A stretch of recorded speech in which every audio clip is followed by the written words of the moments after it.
Okay, let's dive into mastering your cloud certification exams.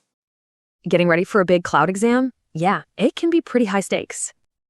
It's that nagging question. You've studied, but how do you really know you're ready?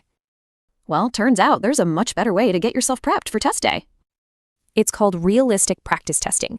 Think of it as a full dress rehearsal for the actual exam. So instead of just passive learning, you're actively finding your weak spots before the real test.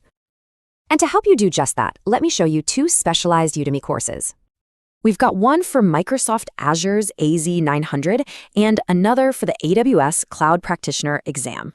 They're built to mimic the real thing, which seriously builds your confidence and plugs any knowledge gaps.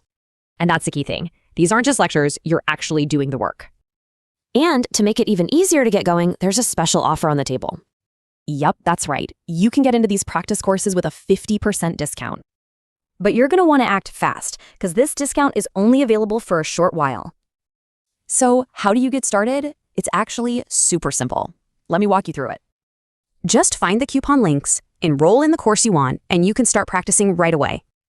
You can find those special links right in the description and in the comments section. And hey, if you want more tips like this, make sure you subscribe. You can find the channel Tech with Jaspal on YouTube for a ton of helpful guides. Seriously, this is your chance to walk into that exam feeling totally prepared and confident. So, the only question left is, are you ready to go get certified?